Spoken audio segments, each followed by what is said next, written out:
Ladies and gentlemen, welcome to Hero Movie Podcast, your greatest source for superhero movie discussion in the multiverse. I'm your host, Adam Portress, and I'm joined by sweet Shanza Kovacs from the internet. That guy's little. And, of course, Bruce Leslie.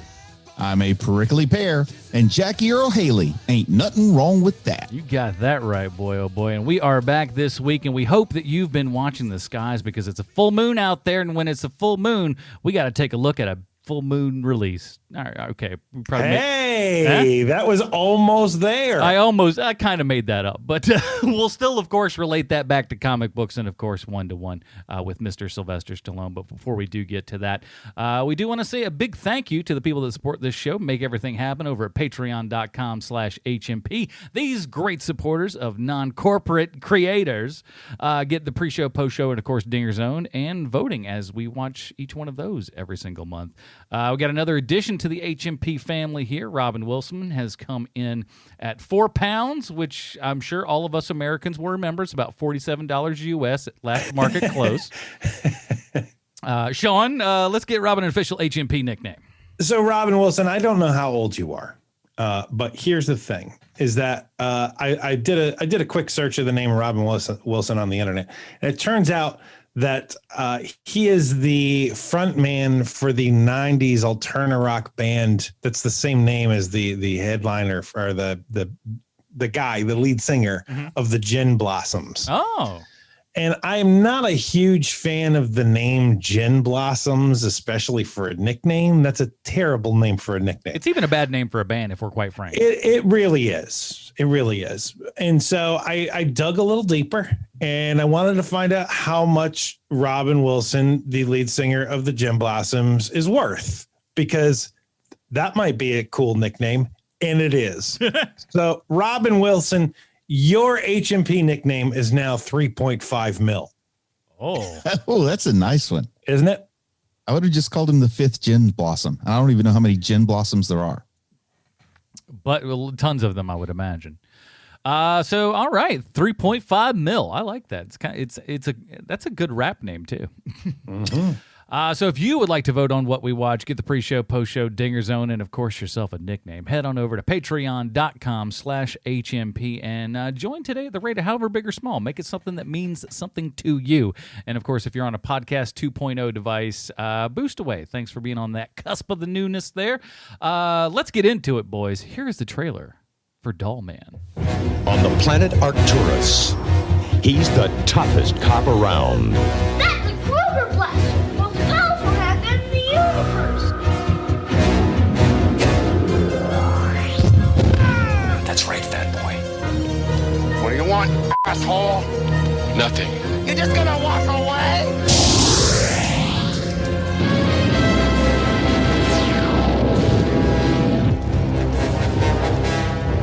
On the planet Earth, he's 13 inches tall. Oh! That's about the size of it.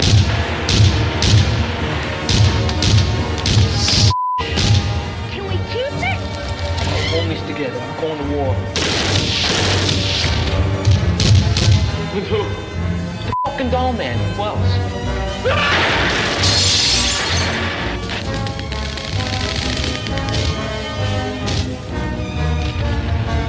Hey, you in the wrong neighborhood?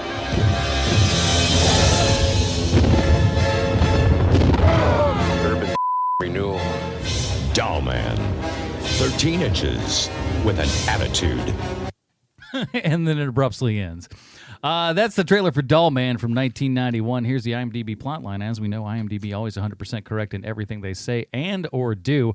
A hard-boiled intergalactic policeman lands on Earth where he's only 12 inches tall. IMDb has screwed it up right there. It says 13 inches everywhere else. Idiots. But frankly, after that one, I kind of wish I'd read the IMDb plotline before I went in, because, boy, did I not know a whole lot of stuff. But if you don't know some stuff, let's see if we can work that out for you. It's time for Bruce's Comic Book Connection. Bruce, what do we got for us this week? Well, you may have noticed that this movie spelled Dollman as one word. And I don't know if the filmmakers were aware, but had they written it as two words, they would have been talking about a famous character from Quality Comics. Well, maybe not all that famous, but still a character from low-quality comics publisher Quality Comics. Probably the most significant thing about the original Dollman is that he was created by the greatest writer never to win an Eisner Award, Will Eisner. But he did use the pseudonym of William Irwin Maxwell for some reason. Now, the character debuted in December 1939, and he stood only 6 inches tall, because as far as Dollman size goes, 6 inches is much closer to average than 13. Now, this Dollman was named Darrell Dane, and he wasn't an alien. He was a research chemist who invented a concoction that allowed him to shrink dramatically in stature. Yes, every man's dream in 1939 was to get smaller. It was the tail end of the Great Depression, after all. He showed off his skills with a daring costume, a collared red cape, and a sky blue onesie that looked kind of like a romper. Now, for some reason, Dollman was an immediate hit. It's hard to comprehend now, but 1939 was a different time. He called himself the world's mightiest mite, and to my modern sensibilities, that sounds more like an insult than a boast. Now, despite having no superpower other than being the height of a kindergarten kid's snow boot, he managed to be a superhero because he was really good at sneaking up on people. And he still had the punching power of a full-grown man, though I imagine he mainly punched people in the shins, and I can say from experience that really hurts. Now, he also found a real niche in fighting evil, trained pets. But perhaps the most famous nemesis of Dollman was the dress suit, which was simply a sentient set of formal attire with no person inside. In a strange turn of events, Dollman got a dog sidekick, Elmo the Great Dane, because what's funnier than a tiny guy with a big dog? Whew, I almost said hog there. Hi. Now, after disappearing from comics for over 20 years, Dollman reappeared when the Quality Comics IP was acquired by DC, and the new publishers gave him a new power, a mental energy blast.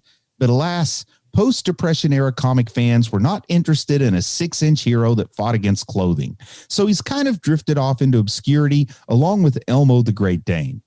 Maybe he can be Zack Snyder's next project. I'd be down for 3 hours and 27 minutes of Dollman. How about you guys? Yes, please. So if you guys, listeners and everything, if the trailer didn't do it for you, the comic book connection didn't do it for you, let me try to sell you on this movie, okay? Because this movie has everything. Futuristic skylines. We got gratuitous TV monitor shots, tons of on-set smoke, a dimensional fusion bomb, sonic proton blast that heals space laser wounds, more stolen New York street shots than any 4 movies that you've ever seen combined. We got a Jimmy Smith stunt double. We got the most believable not in my neighborhood profanity-laden butt-kicking scene ever delivered by a woman on film. We got blue magnet hands, exploding bodies, cursing around small children, people speaking their thoughts out loud, laser guns with bullet casings and magazines, bad floating head attached to small jet engines that will remind you of Bruce Dern, face melting, a 13-inch man crashing out of a second-story window that holds onto the side of a car while going many miles out of the way. We got a bodiless head smoking a cigarette as he's dying. He's talking smack to our hero. Speaking of our hero, he's a white-haired John Larroquette lookalike doing his best Dirty Harry impression, who says lines like, "There's going to be a lot of guts floating around in this laundromat. You know what I mean, fat boy?" We also got Humberto Ortiz, who plays Kevin. He asks, "Are people on your planet assholes like you?" We got Jackie Earle Haley, who both looks 14 and 47, delivering earth-shattering lines like, "I'd quit while I was ahead." And Kamala Lopez is Debbie, who says, "It's not a nightmare, it's the South Bronx." This is directed by Albert Pune, screenplay by Chris Roger, and in the story by Charles Full Moon Band himself. I had no idea what this movie was going in, and I couldn't believe it. Because first of all, like I said, this is from Full Moon. These are the people that brought us, the Puppet Master movies. So when you see the name Dollman, I think, maybe there's some sort of magical doll or something. So I didn't read the plot line. I didn't look at the poster. We start out in space for like a long time. Yeah. It starts with great matte paintings. Yeah.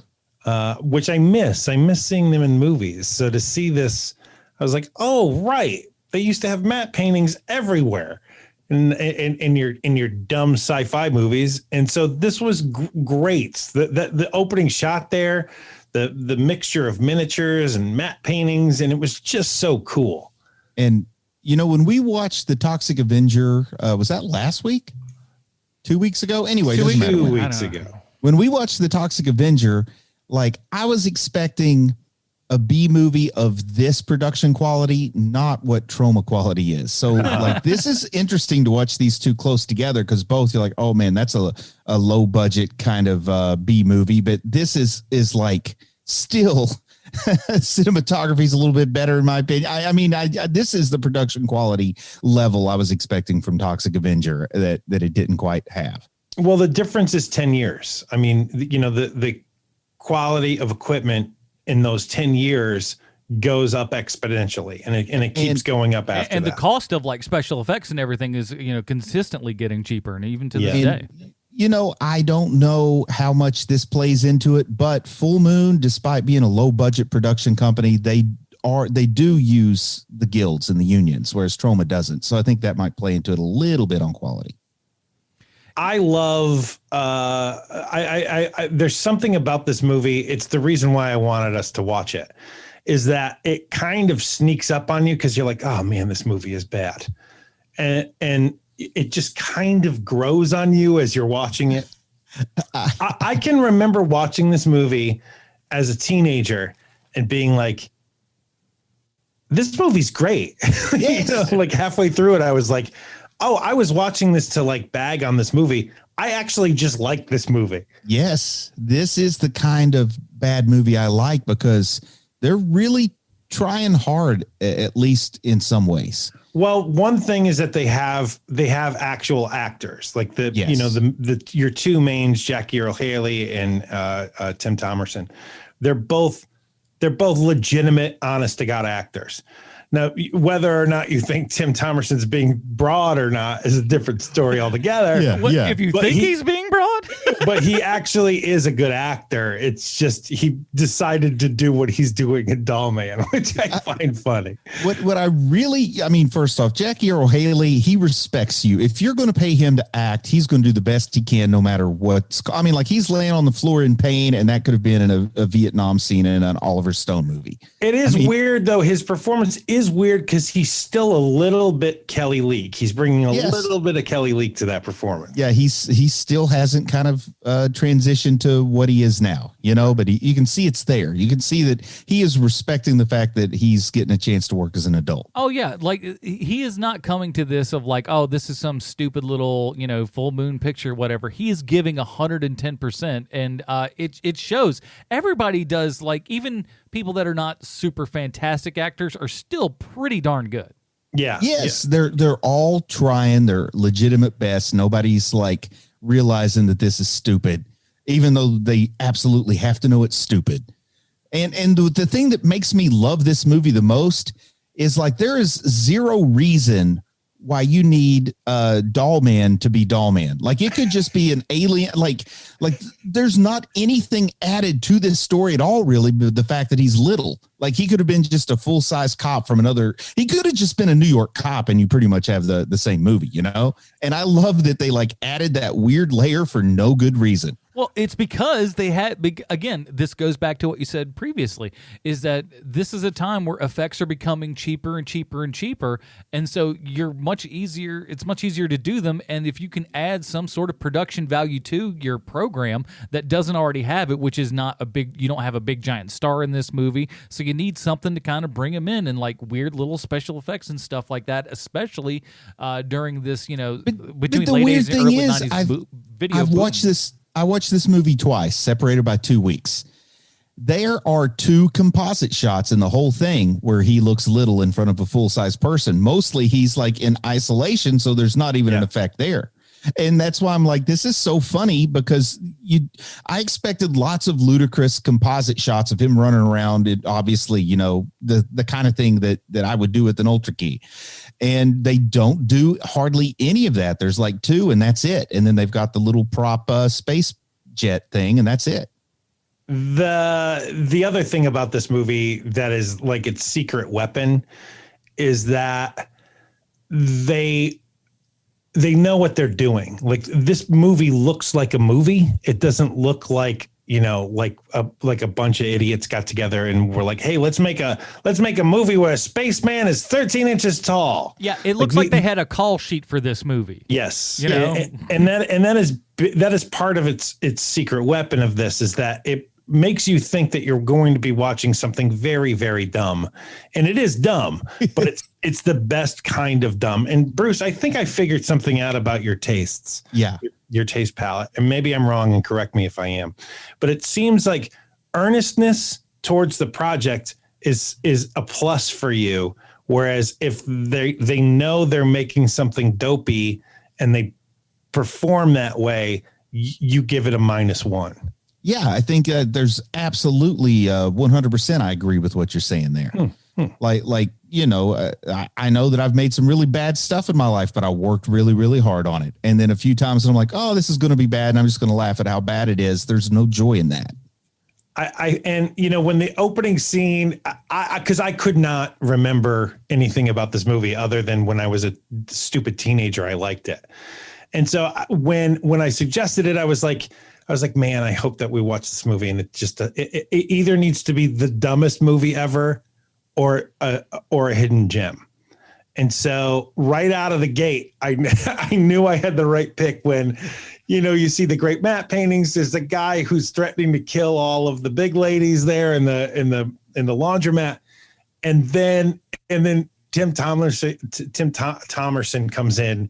And it's basically the opening scene from the first SpongeBob movie. It's the same kind of scene. Do you guys remember that scene? I don't think I do. They bring in the first SpongeBob movie, they got to bring in the specialist because somebody ordered a Krabby Patty and it didn't have cheese. So we got to bring him in. And so this somebody calls somebody on a phone, and this huge limo shows up. And SpongeBob gets out of the limo, and he's wearing cowboy boots, and he's got mirrored sunglasses on, and he's like, what's the problem here, Phil? like stuff like that. Yeah. And they're giving him the lowdown, and he walks it. It's almost the exact same damn thing that happens at the beginning of Dollman. And I love it so much that the moment I saw that scene, I was like, oh, this is going to be great. I'm going to love watching this movie. And yeah, like the whole opening thing, when he's on his home planet, he's a regular sized person, or else everyone else is little. I never could quite understand if it was like the dimensional warp that shrunk him, or if everyone where he's from is that size. Like, I don't think the people writing it picked a lane on that. He mentions giants, so I guess everyone is specifically but there's also like a computerized voice on his ship, and they do the thing where he's like shaking and his face is going, and it says you will be 1/7 ratio when you land. So it almost makes it sound like something about the time or the space travel over that long distance may have done something too. But Bruce, they leave it open-ended on purpose, I think, because when the ship goes through that warp thing, they call it energy bands. Hey, when I went through the energy bands. So there's no real explanation. It's kind of like, and here we are, and let's move forward, which is great. It is great, but also like they had just a wacky enough setup in the start. Like, wow, mister, that's the most powerful gun in the universe, and he like, I love it. He shoots the gun, which it looks like a powerful gun, but then it hits like a grenade. And it's also awesome that like apparently their physiology, as long as your head is in one piece, you are still able to talk and breathe and smoke cigarettes. Like, I'm loving just that initial setup. Like, had they never shrunk him, I'm still loving it. But then the fact that they it feels like there was one person who insisted that he had to be shrunk down, so they had to roll with it. Like, I'm imagining it was the director who had enough power that everybody around him had to roll with it. But Charles Band is the one who came up with that. Band. There's Charles 100% Band had a vision, and that vision was, I've got a little man who's fighting crime. Yep. And I love it where they're like, okay, so we have to mention that he's little, but it also needs to work, so occasionally you forget he's little. Like I loved it. I absolutely loved the absurdity of movie by committee, and everybody genuinely like there are people who audition for roles and didn't get them. Like, a lot of times with these B movies, you think like there wasn't an audition. It's like your neighbor agreed to be in the movie, but this is like just beautiful. I mean, it's beautiful at how hard they worked for some kind of absurdity here. Yes. It is pretty great. There's a lot of work also into the feeling of being in the Bronx in New York, that it's awful all the time there. There's a couple of things that show you that this is actually a very low budget movie. And one of them is the classroom that they hold the PTA meeting or whatever that thing is. The neighborhood watch That's meeting what in. Because literally there are 6 desks in that room. And I love it. I love how it's just, they pumped it full of smoke. They lit it from the outside and everything. It shows what this group can do. That thing costs nothing.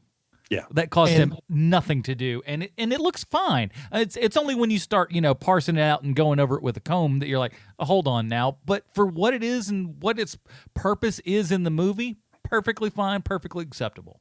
Well, I love the workplace for the female lead. Like, I don't know exactly what she does, but it involves standing over a cardboard box that looks like it's on a conveyor belt, yet never moves, and she never really does anything. Well, she's in some sort of lab. Well, I think that they do something with toxic waste or toxic slime that I thought was going to be relevant at the at the end of the plot, but it wasn't. And I think they just had to, like, somebody pictured her being a factory working lady, but they couldn't really come up with a factory, so they gave her a cardboard box. Well, they just put a couple of masks on them, and the thing is that you could have made them. They did, in fact, make them say whatever they wanted to, because all of that is just an ADR scene. That one. It really felt like also, Bruce, that like if I had to pick a moment and tell me if I'm wrong or not, but if I had to pick a moment where you were all in on this movie, it's when we first meet Sprug, the guy who's just the head, the floating head. Oh yeah, definitely. And there was a part of me that thought that Jackie Earle Haley was miscast. If they knew what they had, he would have been Sprug. But I mean, Jackie Earle Haley is so good in that role. I don't want him to be anybody else. I think he could have pulled off both roles personally. Yeah, he could just pull it together. But knowing that Jackie Earle Haley, especially at this point in his life, he's still a California kid trying to be from the Bronx. He's a great actor, so he can pull it off. But in the back of my head, I'd rather him be an alien. You're a huge Jay fan. We all know that. Yes. I mean, everybody knows that I love JEH. Jay. Exactly. J is what I call him. But I've pictured, like, when the two ladies are having their conversation about the Dollman in the workplace, the way they're dressed and the way it's like framed, that it initially someone had a vision of like the opening of Laverne and Shirley when they're working in the brewery, and they just couldn't pull that off. The little Dollman goes on a beer bottle and just kind of goes across the line. And it's more than likely possible that that whole set is the same set as the classroom.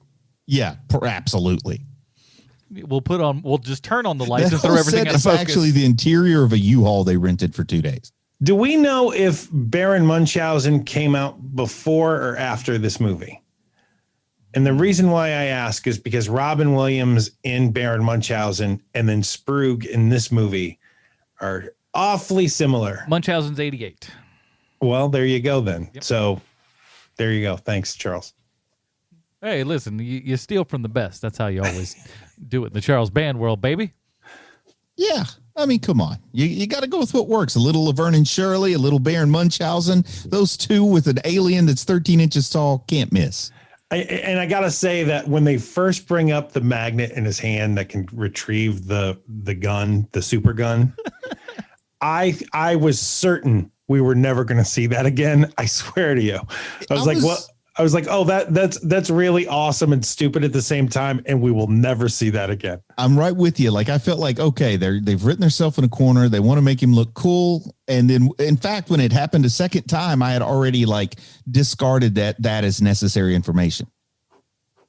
I also like how his gun handling he looks like he took every bit of gun handling off of dime store crime novels. Because that's how he's always holding the gun, just like he's posing for some little noir book. Well, do you know where Tim Thomerson comes from? Either of you? You mentioned it before that it was stand-up comedy. I thought. Yes. He originally was a stand-up comic. He had this bit that he would close with all the time, which was Stagecoach, and he would do an entire episode of Stagecoach without having seen it. Like all he could ever do was hear it. Yeah. And so that was his bit. And it's probably a 5-minute bit, and it made him sort of kind of famous. Like it got him on Johnny Carson and I think Letterman, maybe not. He might be too old for Letterman, but anyway, so he goes from that, and then he transitions from that into an actor. And so I didn't know that he was a comedian until later, because I always liked this guy. I always thought that he needed to be doing more. And whether it's because he just picks really bad movies to be in, or he makes some really weird choices as an actor, whatever it is, he's not where I would like. I want to see him in everything. I really like him. Yeah. Yeah, he's got some sort of. I love how they've stuck to the bit. He wears the sunglasses 98% of the time throughout. Well, that's everything. how you know he's cool. Yeah, And I'm always a sucker for like the really tough guy in the JCPenney slacks that your middle school history Bruce, teacher. are you in my skull? Because the next words out of my mouth was going to be the JCPenney catalog that he's clearly wearing right now. It's always specifically the slacks because, I've had some. They're not particularly thick or durable, and they just don't make sense in an action setting, but you'll see them from time to time. Just these Dockers and a thin little jacket that looks like the gust of a wind would rip it right off of you and put holes inside of it. It's so great. His almost mullet. Shirt tucked in, bottom, top buttoned in everything. It's such a weird and bizarre. And then you throw in the fact that his just gun handling skills make him look even more bizarre. He looks like an alien, even though he's not dressed like an alien. He's not. The only thing that's kind of weird is the gun, but really it's more about his entire style, what he's doing, and how he's moving and acting all of the time. I bought it. I mean, honestly, if he wasn't wearing a trench coat, he would look like Seinfeld, like on the show. Seinfeld. Oh yeah, it's that very. You remember, if you remember what people look dressed like day to day in the early '90s. That's what he dresses like. That's what it is. That's just what people were wearing on the street. He does have like a weird combination where he does have a rugged face, so he can pull off the Dirty Harry from Space face, but none of the rest of him looks rugged at all. And I love that kind of thing. Yeah, it's hard-faced, soft body, like actor body. when you get into there, it's like, oh, he's seen some stuff. And then when you see how he carries himself, you're like, oh, that guy's getting his butt kicked. It was the kind of thing as a kid, I would watch it and I would say, there's still hope for me to be a tough guy yet, instead of the guy that runs away in the library. Like I am. So look, we all love Jackie Earle Haley. We all but what do you guys think of him overall, Tim Thomerson? Do you like him or dislike him? Well, we're just talking about this movie, right? Because this is the only thing I'm aware of seeing him in. Oh, okay. Then yes, let's keep it to just this movie then. Do you like him in this role? I couldn't picture anybody else in this role. I think he was perfect for what this movie for the way this movie makes me happy.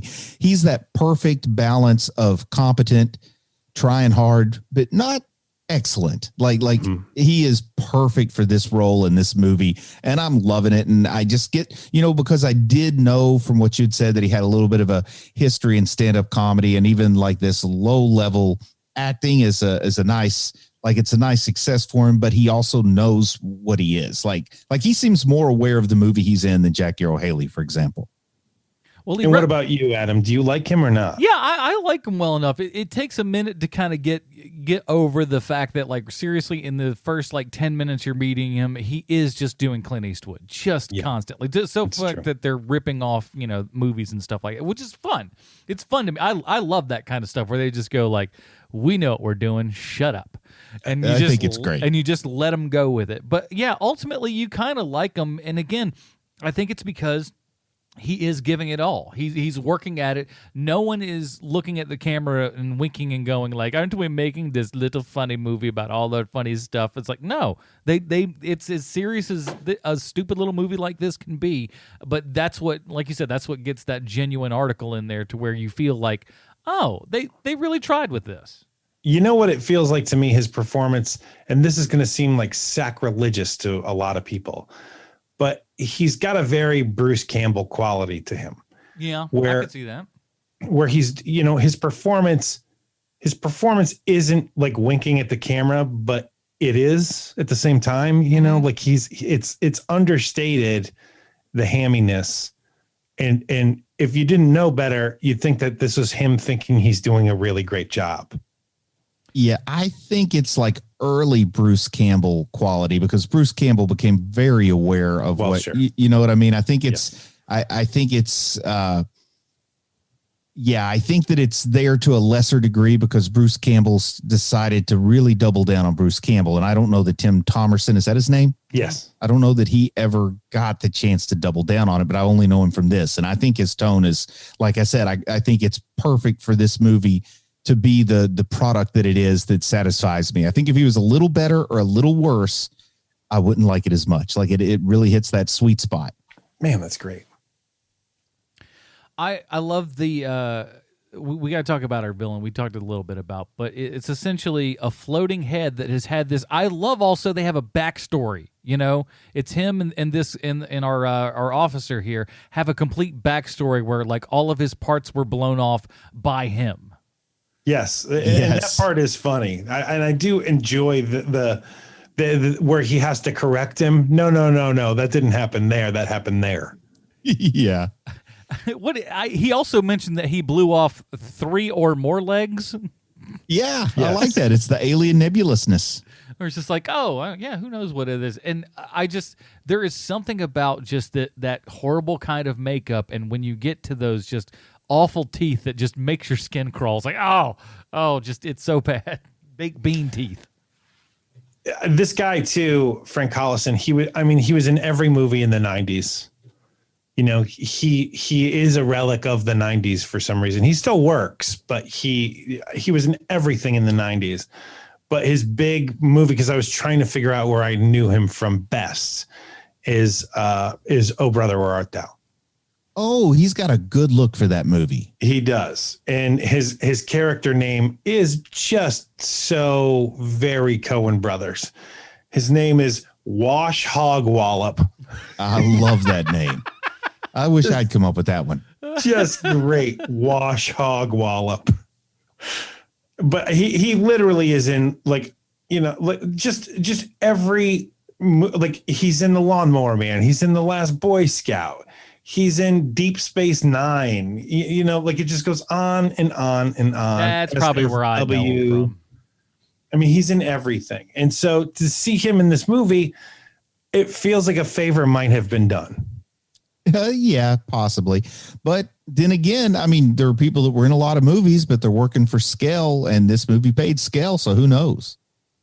Yeah, but this guy works so much, Bruce. Like, I mean, he works so often that he's definitely not hurting for money in the 90s. Like, because he's not only a character actor for movies, he's a character actor on television also. So, like, his credits, I mean, it's just a laundry list. It's crazy. Okay. And then maybe it sounded fun. You know what I mean? Maybe it's a favor. Maybe it was fun. Maybe it's just like you had nothing. You know what I mean? Like you can sometimes book talent if they're passing through your town on the way to a bigger town and they have to stop anyway. Maybe it was one of those kind of things. Totally could be. You might have done all of his scenes in 2 days or something. Look, I'm going to be in the Bronx anyway. You're stealing shots. Why don't you steal shots with me in it? He didn't know he was in it till after the fact. He thought it was just playing a prank on Tim Thomerson for his birthday. Why do you keep putting this plate around my neck? Yeah, just go with it. It's fine. I was shocked when spoiler alerts here for Dollman, because this one blew me away. Oh, thank you. We forgot to mention that this is spoiler. Yes, but I forgot, because we see the close-up shot of his head, you know, connected to the little jets there and everything all the time. So it's always kind of a close-up of his head as opposed to it floating. We see a little bit of the float in the beginning, which is nice. Nice that we get to actually see that. But I've forgotten about how they both went through the system to get shrunken once they hit to Earth. Mm-hmm. And when they crush him at the end there, when Jackie Earle Haley decides to take him out, I was like, what is this?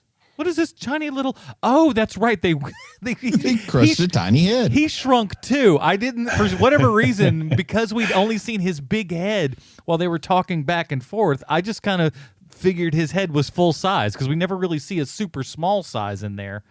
but I don't know. I got to say that my favorite scene in this whole movie, because it just belies how cheap this movie is when, our female protagonist picks up the spaceship from the rubble strewn streets and she starts running with it. And it's clearly made out of, like the lightest plastic ever. Oh, I was thinking spray painted styrofoam. That's foam rubber. It definitely could be that. It looks like there's a lot of like painted lucite on there too. Like it's just the lightest thing in the world. And she's not behaving like it's because it could be possible that something that has that much, like it's a spaceship. Small, it's still going to be a very heavy thing. Very dense. Yeah. And there is no weight to it at all. And as she's running, it's just bouncing up and down. And I just found it so delightful. And then they show him on the inside bouncing around and everything going, and you can hear him even, oh God, what are you doing? I honestly thought that they probably took like some commercially available toy and put some styrofoam and spray painted it just so it's not quite recognizable, because that's how light it looks. There are parts of it when you go up by the glass little, I don't know what you call those on top of the little awning, cockpit? the cockpit little awning, the glass thing. There is Canopy. There you go. There's a good one. You can like see the paint brush strokes on the bottom of the ship and everything that are like right up against. Like there's a couple of parts like you're like, oh, how unfortunate. That looks bad. And you got to hand it to the director of this movie, because he has been directing movies ever since this movie. I think it's one of his first. Let me look him up here. It is his. Oh, geez. Yeah, he's one of those dudes. Pujols is like one of those guys that I feel like you need somebody who's capable and intelligent enough to get something, but is not going to cost you an arm and a leg. He's kind of the guy you go to. You know what he directed a year earlier? The Captain America movie. Oh, yeah. Yes, I feel like somehow I ran across that fact. The Matt Salinger one. Yeah, so great. Now, I want to talk about this dimensional bomb. Yes. Because first off, I don't exactly know what a dimensional bomb is. I don't think know that's that they some do. of the fun of it. And I thought like the big part of this story was to keep the dimensional bomb from going off. Haven't seen this movie twice. I'm pretty sure that the bomb does go off, but it's not that big a deal when it does.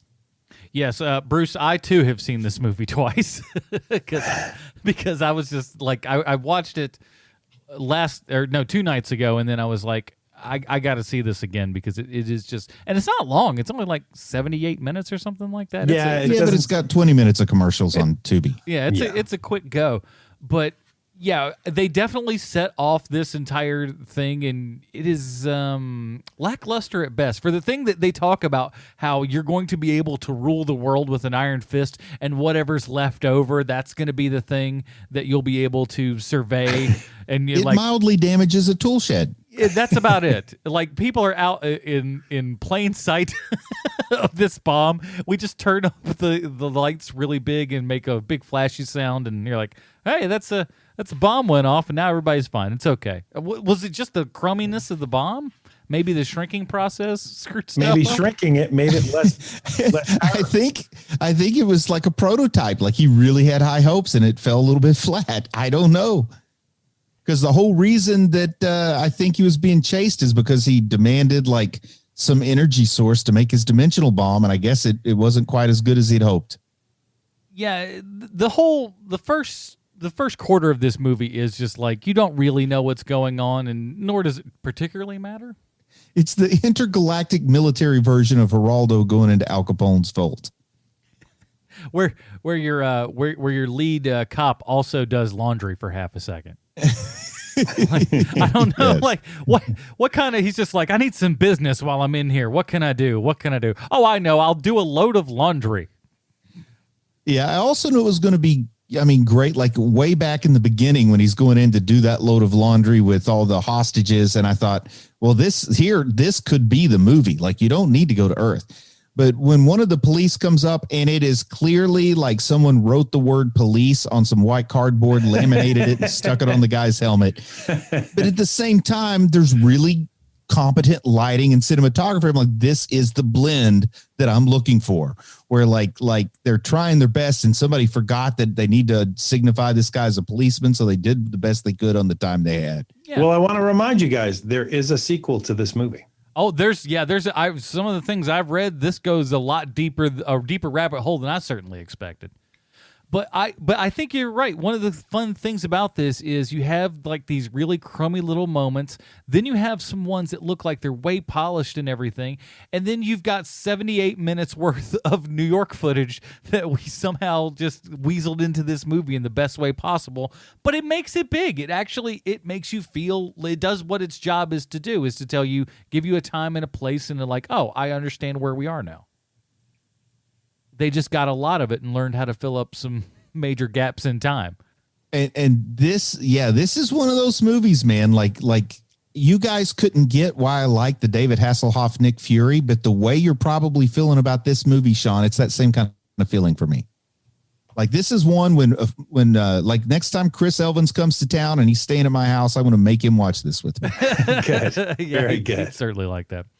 A little bit more on Kamal Lopez, who played Debbie. I thought like she didn't seem like she was, a super seasoned actress or anything, but she did really, really well. And like I said, her character itself has a lot of conviction at the beginning, where she's kicking the crap out of these gangbanger dudes, and like it is a really, I believe this woman is angry at these guys wanting to kick them out of the neighborhood. And there's this whole subplot about how gang violence and everything is super bad and stuff that like doesn't feel like it's talking down to people or anything or being necessarily after school special. I liked it a lot. I was really surprised at how much the Debbie character kind of leapt off the screen. She was really good. Yes, she's been working ever since Dollman. I would imagine, because she's a good looking lady, she's a good enough actress and everything. I would imagine that this would be a good springboard for her. Was this movie 1990? 91. I love how it really, really felt late 70s in a lot of it. Like, sure. But not on purpose. Like they weren't aiming to feel like the late 70s, but there's some magic in that. And it's just, I don't know. The plot's stupid. The effects aren't great, but man, I really find myself not wanting to stop watching when I'm watching it. Well, I've watched it twice and I will watch it again. There's a definite charm to this movie, to be sure. It's one of those hidden gems. Did you recommend this one, Sean, or was this Adam? Because I did. I said that when I was right about Adam not watching all of Nightman, like he said he was going to do, and you lied to everybody. I said we're gonna watch Dollman. Well, I'm happy for that. Thank you for introducing me to this. Very good. So what we're saying here ultimately is that my lack of responsibility has resulted in us, having a good time. Yeah, that's exactly it. That's exactly it. Continue to fall backwards into greatness. Adam. You doing nothing makes the show better. It's kind of how it works. Hey, how about you pump the brakes just a little bit? In order to give a more genuine response, I did not prep for this episode. The funny part is now over the last couple of months, I prep for shows more than I ever have before. You really do, man. And it shows. Honestly, it does. And I have to confess, I've stopped prepping. I think it shows. You've got 80 other things to do, but we'll get to that. Don't you try to skip ahead on this show, the young man. But yeah, it ends in a really stupid, weird way, and it also one of the best end lines in stupid movie history, where he just looks at it and goes, "Hey, Debbie, what's the exact line?" It's just like, they say size matters, or some crap like that, where he just makes clearly a Wang joke. What really disappointed me is I wanted to see the ridiculous scene where they tried to pull off her and him kissing. Oh man! I am so glad Howard the Duck style, man. No, I wanted to see where they would obviously get like a Ken doll and try to glue some hair on it to look like Tim Thomerson, and she's like trying to kiss that Ken doll. Like I really wanted some kind of romantic. I wanted them to go full on crazy and spin like out of the blue romance in the last like 15 to 5 minutes of this film. So I really wanted to see them pull off the kiss with her kissing the tiny man. So her and Dollman are like Bruce Campbell and Bruce Campbell's hand in Evil Dead 2, but romantic. Yes, exactly. Got it. Listen, you got me on board. All right, before we get to our final review, we do have to ask ourselves one very important question: is how this movie relates back 1-to-1 with Sylvester Stallone. Thank you, Adam. I have a prepared statement. Sly Baby, it's Sweet Johnsy.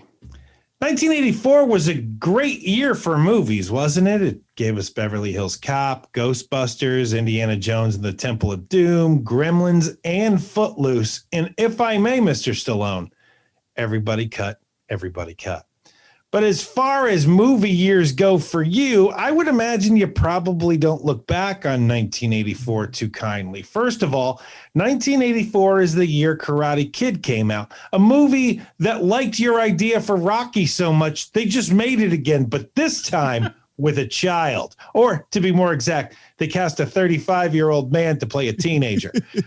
And to add salt to the wound, 1984 is also the year Rhinestone came out. It's the only movie you starred in that was released that year. And if we're being honest with each other, Sylvester Stallone and singing goes together like Elon Musk and Saturday Night Live. I only bring up Rhinestone because Tim Thomerson, who plays the titular role in Dollman, was also in Rhinestone. He was Barnett Cale. And I'm very sure when Tim Thomerson got that role, he knew he was going to be as big a star as Sylvester Stallone would be in a few years.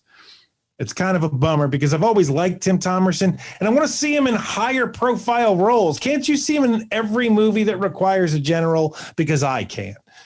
And there it is, Mr. Stallone. That's how you're connected to this movie, Rhinestone. I hope to hear from you soon. This is the 355th time we've tried this bit. I'll do better next week. Thank you. Your new best friend, Sweet Chauncey from the internet. My mama took me to see Rhinestone in the movie theater in Hazard, Kentucky, because she was a big Dolly Parton fan, and so am I. Who is it? Yeah, if you're not a big Dolly Parton fan, why are you still listening to this show? I don't know. All right, let's get down to it here at Hero Movie Podcast. We have our own patented Robin rating system. If you'd like to check that out, check out our subreddit while you're at it, man. Go to reddit.com/r/Hero Movie Podcast right there at the top of the screen. And Bruce, where does Dollman from 1991 fall in the Robin rating system for you?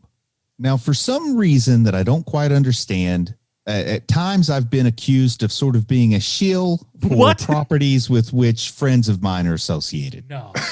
For no reason at all. No. So in full disclosure, I do want to say I consider Full Moon a friend because Full Moon is the first multimedia company that ever acknowledged my existence when they liked my review of the Ginger Dead Man comic so much that they took it and they ran with it. And this is the kind of comic that used to get people thrown in jail. They love that so much that it's stuck with that title. So I got to say, I consider Full Moon a friend. I'm a Full Moon fan. I'm Team Full Moon. And I think this is a Tim Drake, and I think it's good fun, and I didn't know it was out there. This is one I'm going to make people watch with me whenever I'm have that sort of control over what they watch. And I think people can have some fun with it. This is the kind of good, bad movie I like more than some of the other recent good, bad movies we've talked about. Sean? For reasons I do not understand. Well, I do understand, actually. I just wanted to say that so I could think for a little bit longer. I have Dollman and Darkman completely combined in my head because I saw them around the same time. And, they kind of got released in the same time. And Dollman, they made for a 10th of the budget of Darkman. Yeah. And it is about the same level of movie. So if you saw something like Darkman and you went, yes, more of this, please. This is the movie. Dollman is the movie. I love it. I have always loved it. I'm very, very glad returning to Dollman didn't make me hate this movie. And then in relation, hate myself. So for me, this is a Tim Drake. I just very, very much like this movie. Yeah, I think you're right. That's a fantastic comparison. It's kind of like a not to use this as a demeaning thing, but it's like a low-rent Darkman. It's like that, but the budget's just not quite as big. But you're going to see a lot of the same sort of tropes and everything, and that's it. It is what makes this movie just a heck of a lot of fun. Like I said, I watched it twice. 2 nights ago, I was up late, and I'm just like, I don't know what this. Let's just go ahead and get this out of the way, so I don't have to do it. I knew that it was named Dollman. It was from Full Moon Pictures, and the fact that we started in space, all that just confused me. So I was like, all right, I got to see where this goes. How are we getting to a Dollman out of this? And it turned like I didn't know that anybody shrunk. Like when that happened, I go, oh my God, he's tiny. It blew me out of the water. And then I was just like, it's so much stupid fun. And Jackie Earle Haley shows up, and the movie just continues to get even better. When you sent your text at 11:30 on a Thursday, yeah, that's what I was watching it. and you were like, expletive deleted, Dollman. It was so good. I was just having the heck of a time with this, and I would recommend anyone else do as well. That's why I'm going Grayson on this, man. We're going all the way to the top. This is just, it's a stupid fun time.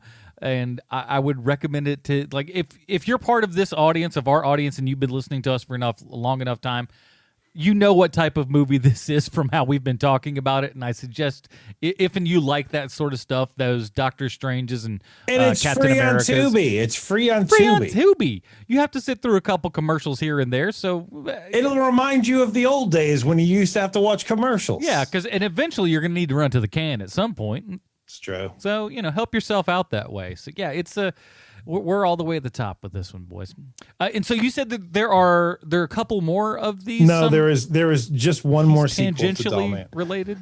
Dollman and Demonic something. Demonic Toys. And I was corrected over Twitter this week. I am sorry. I kept getting it wrong. I kept thinking it was Puppet Master. Another Full Moon property. It's not that Full Moon property. It's Demonic Toys. So it's Dollman versus Demonic Toys. You don't want to get those Full Moon kids upset. Well, look, people can like what they like, and I totally get it. I would be a little bit like, come on, get it right. Do a fraction of some research here, and so to have that in our back pocket. Oh, it feels so good. And I've heard the sequel superior to the original. No. I don't know about all that, because I'll tell you what, for funds, I watched what was it? It was like some Evil Bong movie that came out. Evil Bong. There's a whole bunch of them. Yeah, this was boy. It makes Dollman look like Empire Strikes Back. Like, these things were so bad. Like, it was like the Ginger Dead Man was basically hosting a show like The Crypt Keeper, and there was like a bong that talks, and they would go into these little interstitial. It was awful. It was one of the. I don't think even think I finished it. Did you watch Ginger Dead Man versus Evil Bong? Like I don't think you watched any of the Pure movies. Yeah, that was a crossover. Oh, I wasn't watching the good stuff. That's my fault. Yeah. Maybe we'll rectify that at some point. But that'll do it for this episode of Hero Movie Podcast. We're going to talk about what we're going to be doing next week in just a second. In the meantime, Bruce, where can we find more of your work on the internet? Hey, I got to tell you, if you're a fan of Jujutsu Kaisen, you're in luck, because my daughter and I are reviewing Jujutsu Kaisen on my YouTube channel, youtube.com/c/Bruce Leslie. Also got a reaction video up for Attack on Titan, the first episode, an immensely popular show. So if you want to see how I react to Attack on Titan, not knowing what I was getting into and needing a nap afterwards, go check out that video at youtube.com/c/Bruce Leslie. Gotta love that opening song. He's blowing up on YouTube, people. Links are in the show notes. Sean, what else?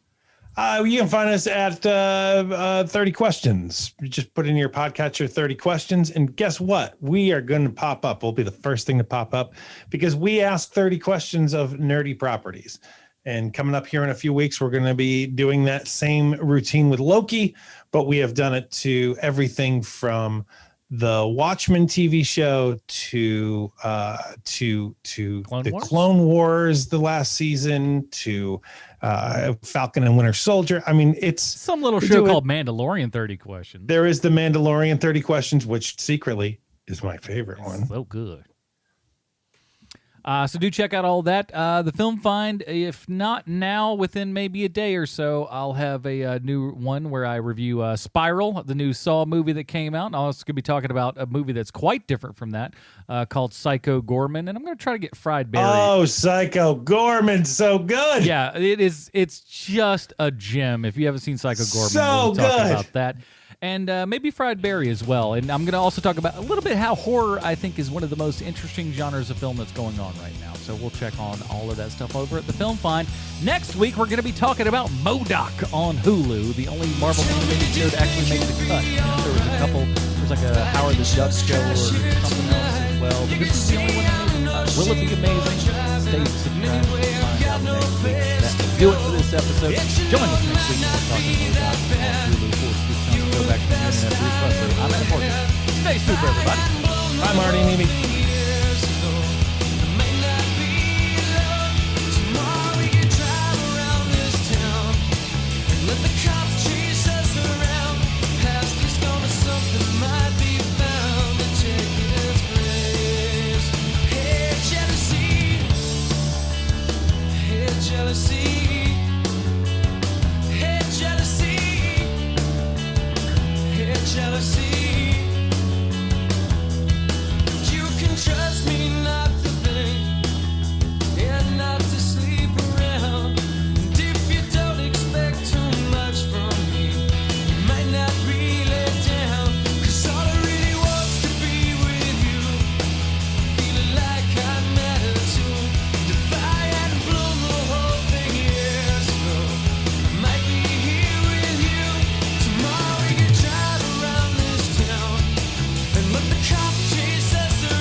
Jealousy.